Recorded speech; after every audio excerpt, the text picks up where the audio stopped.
Shalom Adonai a todos os inscritos aqui do canal Libertação na Palavra. Mais uma tarde abençoada na presença de Deus. É sempre uma honra, uma alegria enorme estar com vocês aqui todas as tardes, nos edificando na palavra e na oração. E conforme havíamos dito, hoje nós estaremos trazendo uma mensagem, resposta para questionamento de muitas pessoas. E não são só pessoas novas convertidas, são pessoas que já estão dentro da igreja já há um bom tempo e têm dúvida com respeito a estes questionamentos. Eu sempre estou recebendo este tipo de pergunta. Pastor, lá nos céus, nós vamos saber quem nós somos? Lá no céu, nós vamos conhecer uns aos outros. Na eternidade, saberemos quem fomos. Na eternidade, lembraremos do nosso antigo nome, quem éramos, o que passamos, o que vivemos, nossos entes queridos. Como que será esta situação? Pastor, e se eu souber quem eu sou, quem eu fui, me recordar de entes queridos, como que eu ficarei na eternidade sabendo que, por exemplo, um filho meu ficou aqui, ou meu pai, ou a minha mãe, ou o meu irmão? Eu viverei eternamente com esse pesar, com essa tristeza, com essa dor, com essa angústia? Pastor, me explica como será tudo isso. É justamente sobre isso que nós vamos falar nessa tarde. E com certeza, a partir de hoje, vocês serão edificados. A partir de hoje, vocês sentirão alegria e conforto e não mais temor ao ouvir falar do arrebatamento, ao ouvir falar da eternidade, ao ouvir falar do nosso último lugar, da nossa última morada eterna ao lado de Deus. Vamos ler a palavra de Deus na primeira carta de Paulo aos Tessalonicenses, onde justamente ele termina esse texto dizendo que é para nós confortarmos uns aos outros com estas palavras. E estas palavras falam a respeito do arrebatamento, porque tudo começa, tudo se inicia no processo do arrebatamento. Então vamos aprender um pouco do mistério do arrebatamento, que é a coisa maravilhosa. Para nós que servimos a Deus, para a igreja de Cristo, será um dia de alegria, será um dia de triunfo, será um dia de felicidade. Porém, para os que ficarem, porém, para os desviados, porém, para aqueles que abandonaram a fé, será um dia de pranto, será um dia de tristeza, será um dia de angústia e de amargura, pois conhece o que viverão nos próximos dias, mais precisamente nos 7 próximos anos. E é sobre isso que eu quero trazer aqui para você uma palavra que vai alegrar o teu coração, que vai te consolar e que vai te fortalecer, porque você precisa saber que nos próximos 7 anos que precedem o arrebatamento, não haverá mais tristeza para nós, não haverá mais angústias para nós. Vamos ler aqui a palavra de Deus, então, na primeira carta aos Tessalonicenses, capítulo 4, do versículo 13 ao 18. Diz-nos desta forma a poderosa palavra de Deus. Não quero, porém, irmãos, que sejais ignorantes acerca dos que já dormem. Dormem aqui aos que já morreram, para que não vos entristeçais como os demais, que não têm esperança. Porque se cremos que Jesus morreu e ressuscitou, assim também aos que em Jesus dormem, Deus os tornará a trazer com ele. Dizemo-vos, pois, isto pela palavra do Senhor, que nós, os que ficarmos vivos para a vinda do Senhor, não precederemos os que dormem, porque o mesmo Senhor descerá do céu com alarido, e com voz de arcanjo, e com a trombeta de Deus, e os que morreram em Cristo ressuscitarão primeiro. Depois nós, os que ficarmos vivos, seremos arrebatados juntamente com eles nas nuvens, a encontrar o Senhor nos ares. E assim estaremos sempre com o Senhor. Portanto, consolai-vos uns aos outros com estas palavras. Então vamos aqui avaliar um pouco deste texto aqui que Paulo fala a respeito do momento áureo da igreja, a respeito do arrebatamento, do rapto do povo de Deus. Isso se dará em frações de segundos. Paulo começa dizendo a respeito daqueles que dormem no Senhor, ou seja, aqueles que morreram convertidos, aqueles que morreram fiel a Deus e a sua palavra. Paulo diz que haverá aí uma diferença de milésimos de segundos.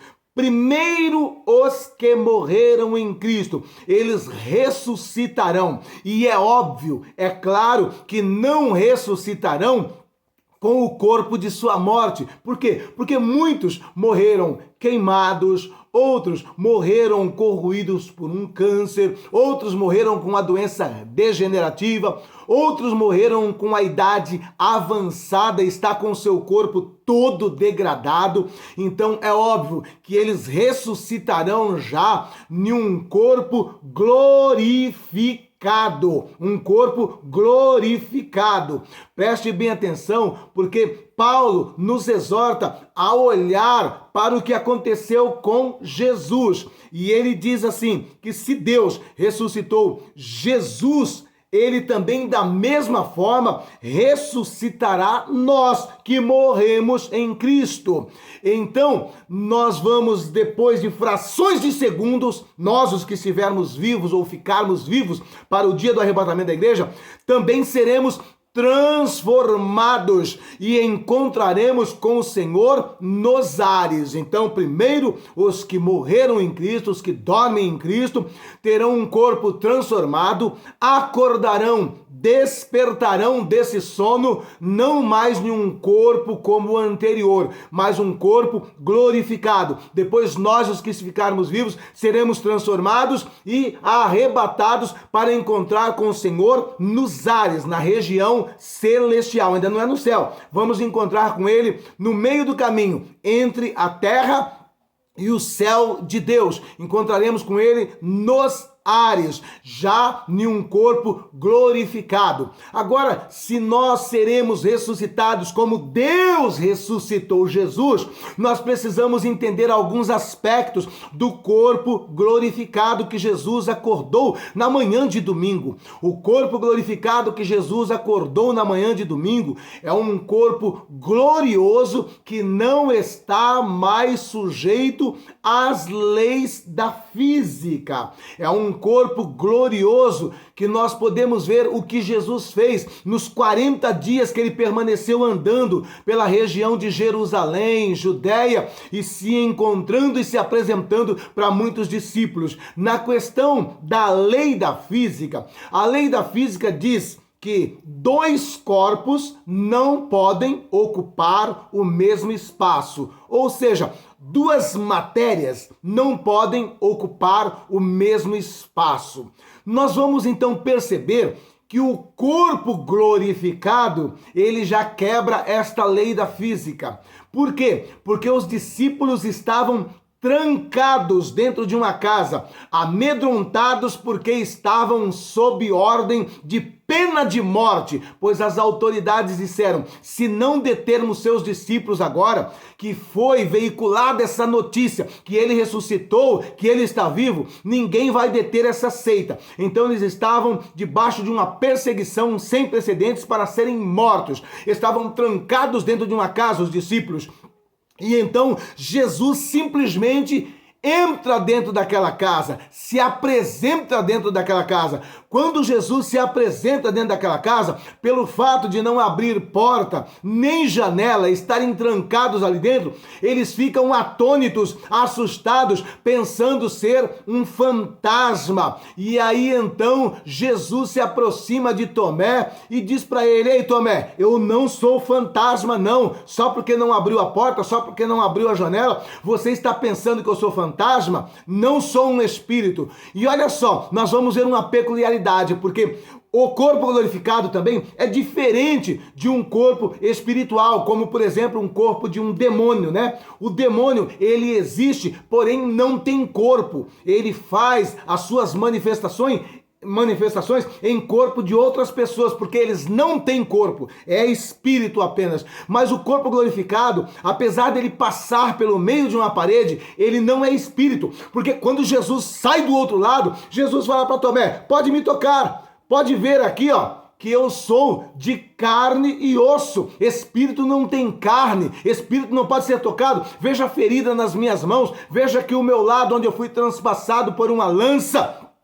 E aí então eles percebem que era verdadeiramente o próprio Jesus. E vamos ver aí que ele quebrou a principal lei da física, que diz que dois corpos não ocupam o mesmo espaço. E simplesmente ele sai dali, ele desaparece dali. E assim foi as manifestações de Jesus no decorrer desses 40 dias. Um corpo totalmente diferente. E esse corpo também, ele é da seguinte forma: quando a pessoa quer se fazer conhecido, ele se faz conhecido, mas também, diferente disso, ele pode estar conversando, falando com uma pessoa e a pessoa não se dar por conta que é ele. E isto se deu para os 2 discípulos que estavam no caminho de Emaús. Jesus foi conversando com eles, olha, um longo tempo, uma longa distância. Jesus foi conversando, foi falando com eles e eles não perceberam que era Jesus, porque Jesus pergunta para eles o porquê que eles estavam daquela forma e eles disseram para Jesus: ué, você é forasteiro aqui, você não sabe o que aconteceu nesses últimos dias, que mataram Jesus, que crucificaram Jesus? Você não está sabendo? Todo mundo está sabendo dessa notícia aqui em Jerusalém. E Jesus andando e caminhando com eles. E Jesus só se faz conhecido quando eles chegam onde eles iriam ficar. E eles convidam Jesus: olha, já está tarde para você prosseguir a sua jornada. Fique conosco aqui. E Jesus aceita o convite e fica com eles ali. E chega então o momento do jantar. E no momento do jantar, Jesus então toma esta iniciativa de partir o pão e dar graça. Quando Jesus parte o pão e dá graça, abrem os olhos dos discípulos e eles percebem que estavam andando e falando com o próprio Jesus. E no mesmo instante, Jesus então também sai dali, desaparece dali. E aí então eles conversam entre si e dizem: olha aí, é por isso que eu percebi que quando ele falava, quando ele conversava conosco, o nosso coração ardia, o nosso coração queimava. Então esta também é mais outra característica do corpo glorificado. O corpo glorificado, ele terá vários níveis e vários padrões de autoridade e poder. Essas autoridades e poder será designada para cada corpo glorificado, em especial ali no momento da banca de premiação, onde será entregue os galardões, porque os galardões, eles darão autoridades diferenciadas para um crente e outro, para um salvo e outro. Você pensa que todos serão da mesma forma lá nos céus? Não.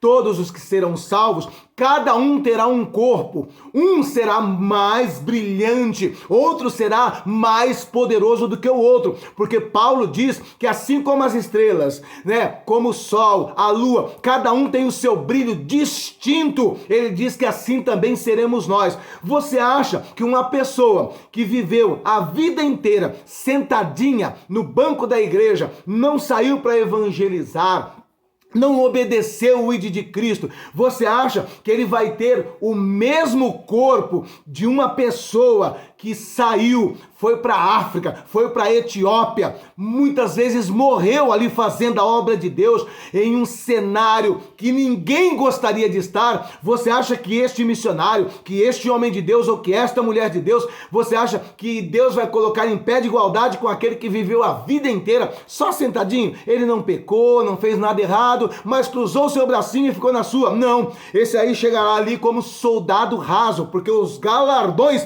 serão patentes designadas a crente de acordo com o que fizeram para Deus. E lembre-se de uma coisa: as patentes, o galardão não está relacionado com o título eclesiástico aqui. Não pensa você não que o pastor só por ter o título de pastor, vai ter um galardão maior do que aquele irmãozinho que não tem nenhum título eclesiástico. Podem haver surpresas extraordinárias. Muitas vezes o pastor vai ser salvo, vai chegar lá, mas quando ele olhar para uma belíssima coroa, quando ele ver um belíssimo galardão e pensar que será entregue para ele, aquele galardão será entregue muitas vezes para o porteiro da igreja, para um diácono da igreja, ou para a irmãzinha do círculo de oração, que ninguém dava nem um centavo por ela, mas ela ralava o joelho todas as madrugadas, sustentando a igreja, sustentando o próprio pastor com suas orações. Ela terá uma glória diferenciada e até mesmo superior ao do seu pastor aqui na terra. Por isso, o galardão, a glória desse corpo glorificado, a intensidade dessa glória será na proporção daquilo que eu tenho feito para Deus. O que você tem feito para Deus? O que você tem feito para Deus? Será que te dará um corpo glorioso ou simplesmente você será salvo como que pelo fogo? Porque Paulo, ele relata lá da graduação, ele diz que uns serão como ouro, outros prata, outros pedras preciosas, porém outros madeira, palha, feno, e esses serão salvos como que pelo fogo, ou seja, vai ser salvo, mas vai ser soldado raso. Agora então, em nome de Jesus, ainda há tempo de você mudar essa postura, ainda há tempo de você melhorar o seu galardão, ainda há tempo de você melhorar a sua posição nesse corpo glorificado que vamos receber nas mansões celestiais. Não pense em você que um missionário que gastou toda a sua vida lá no Amazonas, lá na África, não pensa você que ele terá o mesmo galardão ou o mesmo corpo glorificado de um pastor que não saiu do seu gabinete com ar-condicionado e uma belíssima mofada e uma belíssima poltrona que mais parece um trono do que outra coisa. Não pensa você não, tá? Eu fico só aqui sentadinho com ar-condicionado na minha poltrona que parece um trono, não arredo o pé daqui pra nada e acho que vou ter o mesmo corpo, vou ter o mesmo galardão daquele que está perdendo a sua vida, a sua saúde para ganhar almas lá na África, lá na Amazonas, no meio de tribos indígenas e até canibais. Não, é lógico que não. Então nós vamos receber um corpo na proporção daquilo que temos feito para Deus. Deus está te dizendo, ainda há tempo de você mudar. Ou você vai querer entrar como soldado raso, sem sequer ter um galardão, sem um brilho no corpo glorificado, porque isso acontecerá ali e a Bíblia deixa bem claro. Logo, esse corpo glorificado, ele não estará sujeito a mais nenhuma intempérie desta vida. Isso vale para todos, tá bom? Então, o que acontece? O nosso corpo hoje aqui, ele sofre consequências do pecado. Tudo o que eu sofro é consequência do pecado. A dor, a angústia, a tristeza, a amargura, tudo é consequência do pecado. O envelhecimento, a degradação física, tudo é consequência do pecado. Logo, ao entrarmos ali, não sofreremos mais nenhuma consequência do pecado. Como é que é, pastor? Ao entrarmos nos céus, não sofreremos mais nenhuma consequência do pecado. Por quê? A palavra de Deus nos deixa isso bem claro. Lá no livro de Apocalipse, capítulo de número 21, do verso 1 ao verso de número 4. Olha o que vai acontecer ao entrarmos nos céus. E vi um novo céu e uma nova terra, porque já o primeiro céu e a primeira terra passaram, e o mar já não existe. E eu, João, vi a santa cidade, a nova Jerusalém, que de Deus descia dos céus, adereçada como uma esposa ataviada para o seu marido. E ouvi uma grande voz do céu que dizia: eis aqui o tabernáculo de Deus com os homens, pois com eles habitará, e eles serão o seu povo, e o mesmo Deus estará com eles, e será o seu Deus, e Deus limpará dos seus olhos toda lágrima, e não haverá mais morte, e nem pranto, nem clamor, nem dor, porque já as primeiras coisas são passadas. Aleluia!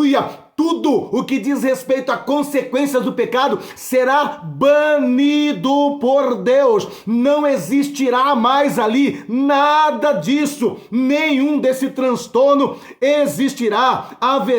Não haverá pranto, não haverá clamor, não haverá dor, porque todas estas coisas são passadas. Não existe mais nesse novo mundo, neste novo reino. Agora as pessoas dizem assim: pastor, e então, como é que será? Eu saberei quem eu fui? Eu conhecerei as pessoas? Sim, conheceremos todas as pessoas. E isso Jesus deixa bem claro quando ele faz ali a parábola do rico e Lázaro. Veja bem que Deus permite que o rico contemplasse Lázaro na glória, que o rico contemplasse Lázaro lá nas mansões celestiais, e o rico conheceu Lázaro,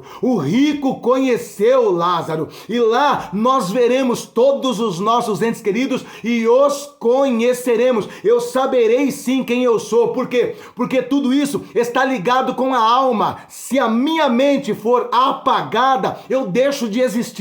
Eu não sou mais o Josué, eu não tenho mais a minha história de vida, eu não sei quem eu fui, eu simplesmente fui deletado. É isso que nós precisamos entender. Quando a nossa mente é apagada, nós somos literalmente deletados. E o que você precisa entender é que a alma, ela está na mente. A alma está aqui. Se isto for deletado, está se deletando a própria alma da pessoa. Preste bem atenção, todas as vezes que você vê escrito na Bíblia, alma, a palavra do grego para alma, todas as vezes que você vê na Bíblia, é psique.